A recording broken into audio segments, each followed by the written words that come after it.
शिकार करने के लिए लकड़बग्घे आमतौर पर टीम वर्क पर भरोसा करते हैं, लेकिन रानी हाइना के पास अब कोई दूसरा रास्ता नहीं है। उसे ये काम अकेले ही करना होगा।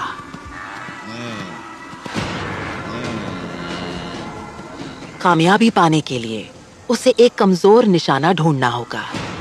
कोई बूढ़ा, बच्चा, कमजोर या घायल जानवर।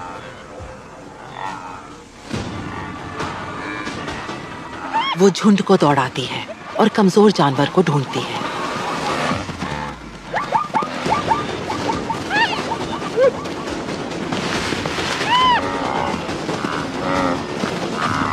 लेकिन एक अकेली शिकारी इन विशाल जानवरों के लिए कोई खतरा नहीं है।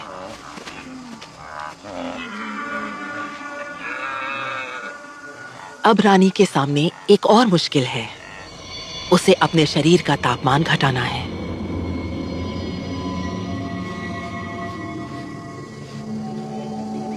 चारों तरफ एक भी पेड़ नहीं है। दोपहर की तेज धूप में कोई छाया नहीं है और तापमान 45 डिग्री तक पहुंच चुका है। वो अपने अगले पैरों को लार से गीला करती है। इससे शरीर का तापमान कम करने में मदद मिलती है। जब लार सूखती है तो उसकी त्वचा के नीचे की नसों में बहता खून ठंडा हो जाता है। ये एक बेहद चालाक तरीका है गर्मी से निपटने का, लेकिन ये हताशा की निशानी भी है।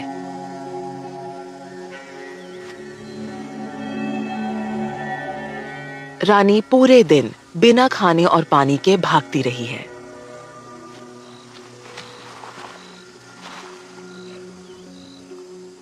तापमान घटाना अब उसके लिए जिंदगी और मौत का सवाल बन चुका है। शिकारी दल के बाकी सदस्यों से अलग होने की वजह से उसका दिन बद से बदतर होता चला गया।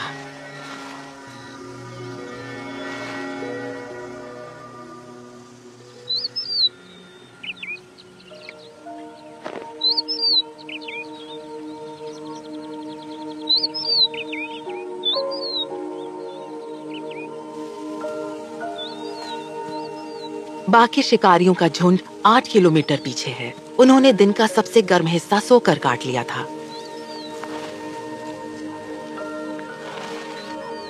अब आराम के बाद वो पानी ढूंढने निकलते हैं।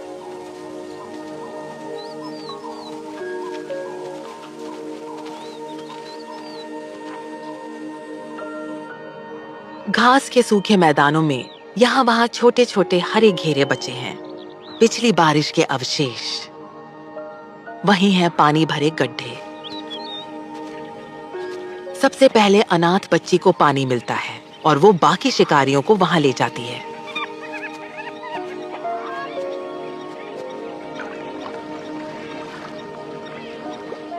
ये सूखे मैदानों में एक कीमती नखलिस्तान है। आसपास काफी दूर तक यही इकलौता पानी का जरिया है और इसीलिए तमाम जानवर इधर आकर्षित होते हैं।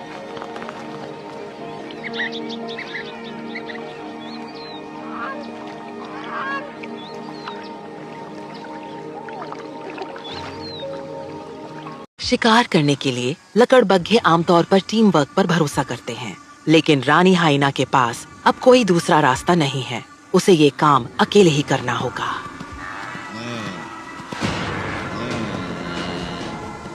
कामयाबी पाने के लिए उसे एक कमजोर निशाना ढूंढना होगा। कोई बूढ़ा, बच्चा, कमजोर या घायल जानवर।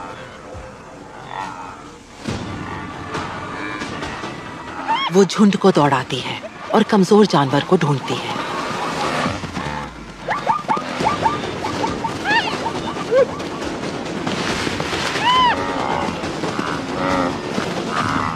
लेकिन एक अकेली शिकारी इन विशाल जानवरों के लिए कोई खतरा नहीं है।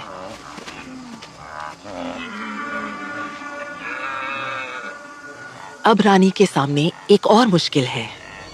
उसे अपने शरीर का तापमान घटाना है।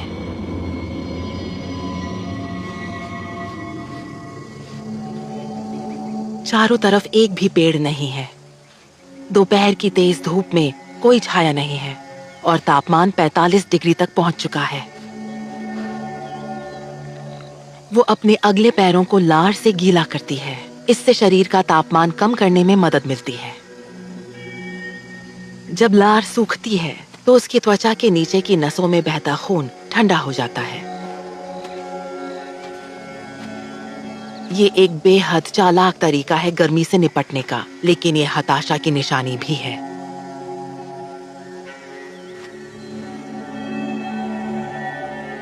रानी पूरे दिन बिना खाने और पानी के भागती रही है।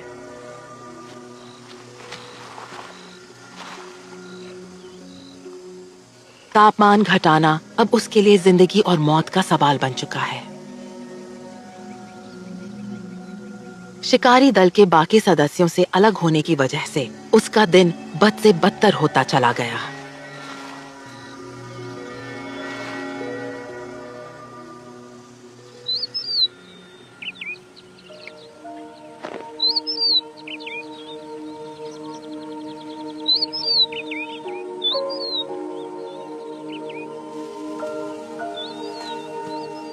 बाकी शिकारियों का झुंड 8 किलोमीटर पीछे है। उन्होंने दिन का सबसे गर्म हिस्सा सोकर काट लिया था।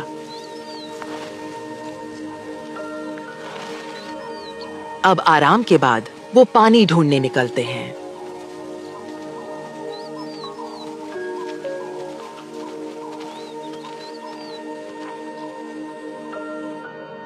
घास के सूखे मैदानों में यहाँ वहाँ छोटे छोटे हरे घेरे बचे हैं, पिछली बारिश के अवशेष। वहीं हैं पानी भरे गड्ढे। सबसे पहले अनाथ बच्ची को पानी मिलता है और वो बाकी शिकारियों को वहां ले जाती है।